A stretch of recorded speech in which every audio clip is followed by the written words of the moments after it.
13. American Family Radio. You're listening to Focal Point with Brian Fisher.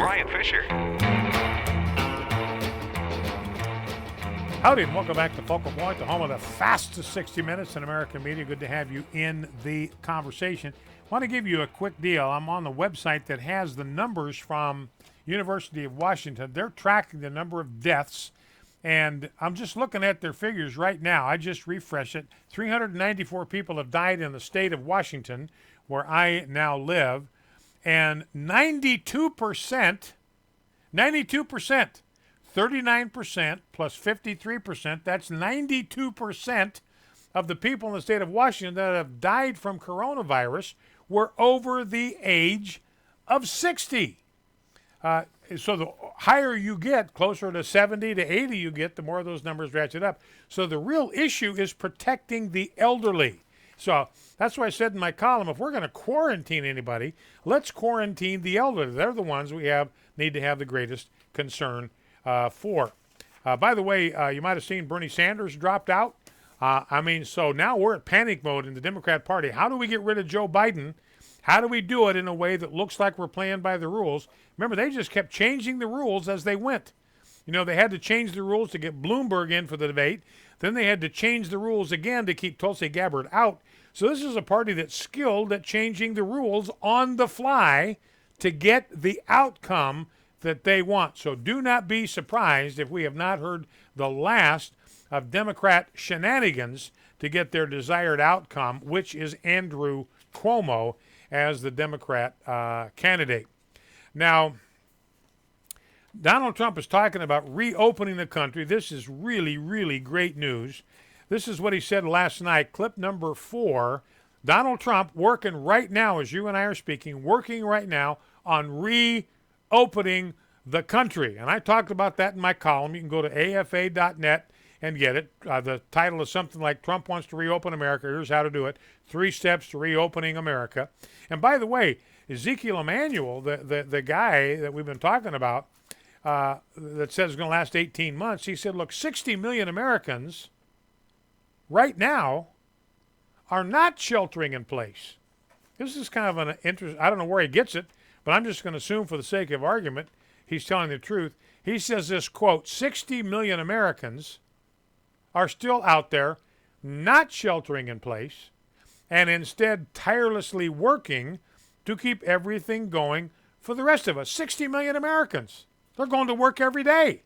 Grocery stores, agricultural industry, trucking industry. So we got a lot of people that aren't sheltering in place right now, and they are not dropping over like flies. We'll see. You know, and that may explain, you know, if this 6-foot deal was so sacrosanct, then you ought to be seeing all kinds of epidemics breaking out in grocery stores, right? But if you got to be within 6 feet of somebody for 15 minutes to be at risk, well, that almost never happens in a grocery store. By the time you're around, by the time 15 minutes has come, you're off and gone with somebody else. Anyway, let's see, where was I going with all of this? Clip 4. What's that? Clip 4. Oh, yeah. Thank you, Rob. Here is Donald Trump talking about his plans to get America back open. And remember, we've seen some countries are already doing it. Norway, Italy, Denmark, they're beginning to reopen. Here, Donald Trump, clip 4. So we're looking at 2 concepts. We're looking at the concept where you open up sections, and we're also looking at the concept where you open up everything. I think New York is getting ready, if not already, but getting ready to peak. And once it peaks, it'll start coming down, and then it's going to come down fast. And it's going to come down fast. Looking at reopening the country. That is very, very good news. You know, and again, that's part of what I'm talking about. This sense I have in my spirit that something has broken in the unseen world. Do not misunderstand anything here. If we come out of this, ladies and gentlemen, this is a victory of the power and the name and the blood of Jesus Christ over the forces of darkness. Now, I forgot to give the phone number for phone calls. The number to call is 888-589-8840. 888-589-8840 is the number to call. Tell the call screener, Jason, city and state, what city you're calling from, what state, and briefly what you want to talk about. Needs to be something we've talked about on the program today. 888-589-8840. Still some debate out there. It's ridiculous, but debate out there about whether chloroquine actually works. I've got a story in here from a family practitioner, Denver, Colorado. He's used hydroxychloroquine combined with an antibiotic to treat several patients for coronavirus, and he says they, quote, all did well. He's been in practice for 50 years, so he's not going to blow smoke. They all did well, he told the CBS affiliate in Denver. They seem to reverse their symptoms in a day or two. So don't listen to people that are nattering nabobs of negativism about chloroquine. Now here's Dr. Mark Siegel. He's kind of one of the medical professionals that's a talking head on Fox News. Here's what he has to say about chloroquine. He's got a personal story about how it works. Clip 1. Tucker, I want to tell you about a 96-year-old man in Florida who said one night, I don't think I'm going to make it. I feel very weak. The end is coming. I'm coughing. I'm short of breath. I can't get up from the couch. The next day, he was on hydroxychloroquine and antibiotics per his cardiologist. He got up the next day. He was fine. This man is my father. Dr. Mark Siegel, he's a doctor. His dad, 96 years old, was brought out of coronavirus. He was on the verge of death. Now he's walking around like a free man because he went on a chloroquine regimen. So it definitely does work. 888-589-8840 is the number. Now here is Zeke Emanuel, clip 5. Remember, this guy is the Wizard of Smart that was the brains behind Obamacare. So this is the guy that gave us Obamacare. And here's what he has to say. Donald Trump, we're getting back to work. We're going to roll it out in 2 phases. We're getting ready to send people back to work. Here's what Zeke says, not so fast. Clip 5. Realistically, COVID-19 will be here for the next 18 months or more. We will not be able to return to normalcy until we find a vaccine or effective medications. I know that's dreadful news to hear. How are people supposed to find work if this goes on in some form for a year and a half? Is all that economic pain worth trying to stop COVID-19?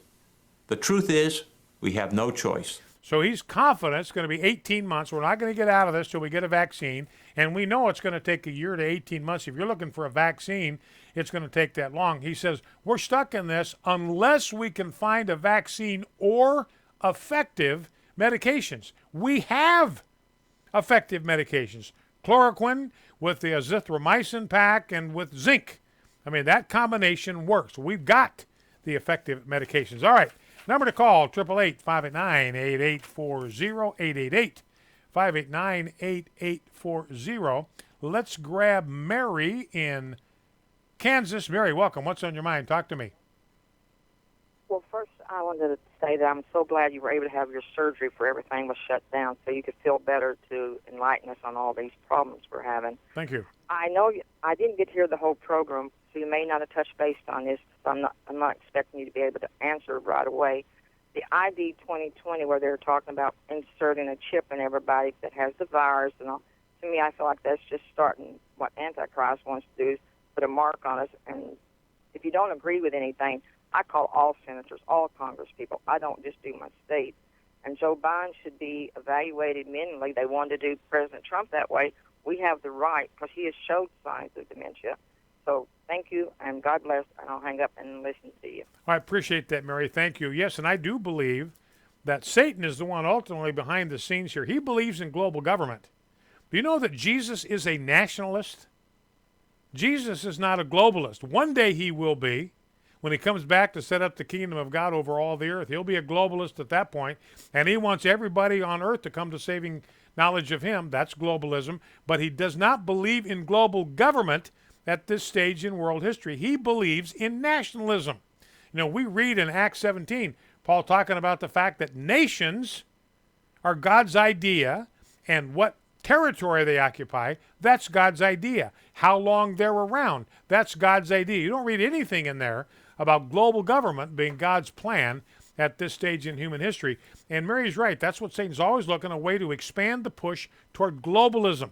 We got to have a global government. That's why I said about global warming all the time. They had to have a global crisis so that they could use it as support for a global government. So that's a good observation, Marianne. That's something to keep an eye on, how Satan may be using this to push people toward a global government as a part of the solution. All right, let's grab a call from Andrew in... Andrew, welcome. Are you in Wisconsin? Did I get that right? Washington State. Oh, Washington State. All right, up in my neck of the woods. Go ahead, Andrew. Talk to me. What's on your mind? Yeah. Hey, I just wanted to say happy birthday. Ah, well, thank you. Yeah. It's my birthday too, so I thought I'd call in, just wish you happy birthday and just kind of give you kind of what's going on here in Washington. Okay, well, happy birthday back to you, Andrew. Okay, give me your boots on the ground in Washington, where I am. Tell us what you're seeing there in Washington. So we live not too far from a Walmart in the east side of Washington. And right now they have some lines and stuff, but a lot of what I've been hearing is we've been topping off, so we're starting to level off and kind of start to come down. But there's a lot of people over here wearing masks. Like I would say at least, half to 3/4 of people over here are wearing masks, even on the east side. So it's a little weird. It's really a new normal to get used to, but I'm really praying that we get through this quickly, and I do feel like we are at the end of this, that there's some kind of breakthrough on the spiritual end, because I think God has he's working here in Washington and all over the nation, I think. All right, well, good, Andrew. And thank you for the call. I appreciate it. What part of Washington do you live in? The eastern part of Washington. So I live in the Yakima Valley. Okay, over in the good part, over in the conservative part of Washington. All right, well, thank you for the call, Andrew. I appreciate that very, very much. That's a report, boots on the ground. By the way, about, that Dr. Fauci's talking about this thing being seasonal, but he doesn't think this is going to happen. Well, other experts don't, because this virus does not seem to mutate. That's the reason you can't get a flu virus that works every year. They get a new flu virus every year, but it doesn't always work because the flu virus, the one that you killed for last year, works on last year's virus, but it mutates. There's a new one this year. So the chances of this being a seasonal thing, I believe, according to what virologists tell me, are pretty low, because this virus does not seem to mutate. All right, let's go to Lacey in Tennessee. Lacey, welcome. What's on your mind? Talk to me. Well, it's Lucy, Lucy, and I called to say happy birthday to you. And I appreciate your program so much, and I'm so thankful that the Lord has given you another year to speak truth and to be an ambassador for Christ and to love your wife, Debbie. And Dr. Fauci, if you don't know, is connected to Bill and Melinda Gates and a World Economics Forum whose idea is one world government. Mm-hmm. Okay, well, listen, thank you for the call. I appreciate the birthday wish. And, and Donald Trump, that's why we're fortunate to have a president who is a nationalist. I am a Christian nationalist. I want everybody to love their country like I love mine. I'm not saying I want everybody to love America more than they love their own country. I'm not saying that at all. I want them to have the same love for their country that you and I have for our country. That's the kind of nationalism I'm interested, where everybody loves being a part of their country. They love being a citizen of that nation. They love their nation. They root for them in the Olympics and all that kind of stuff. That's what we want for everybody. All right, let us go to Rick in Louisiana. Rick, welcome. What's on your mind? Talk to me. Mr. Fisher, thank you for speaking with me. History tells us that back right after World War I, when this flu outbreak happened that they called the Spanish flu, 50 million people died worldwide, but a further study, a deeper study, shows that hardly anybody died from the flu. The most of the people who died were killed by an overactive immune system. That's 50 million people. So I'm genuinely still curious to know how many people are dying from the coronavirus and how many are dying from an overactive immune system, something that can be taken care of, and it's not actually the flu that's killing them. I still don't know the answer to that. Okay, Rick, and nobody knows the answer. How many people are actually dying from the coronavirus? As we have seen, we don't really have a good fix on that. All right, let's go to Pam in Missouri. Pam, you've got about 15 seconds, so hit the ground running and get your point out in a hurry. Okay, happy birthday, Ann. Thank you. Churches are being counted, the cars in the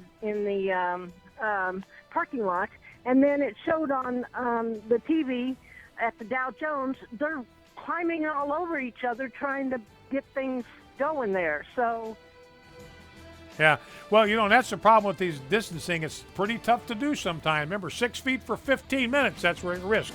See you back here on Monday or tomorrow. The views and opinions expressed in this broadcast may not necessarily reflect those of the American Family Association or American Family Radio.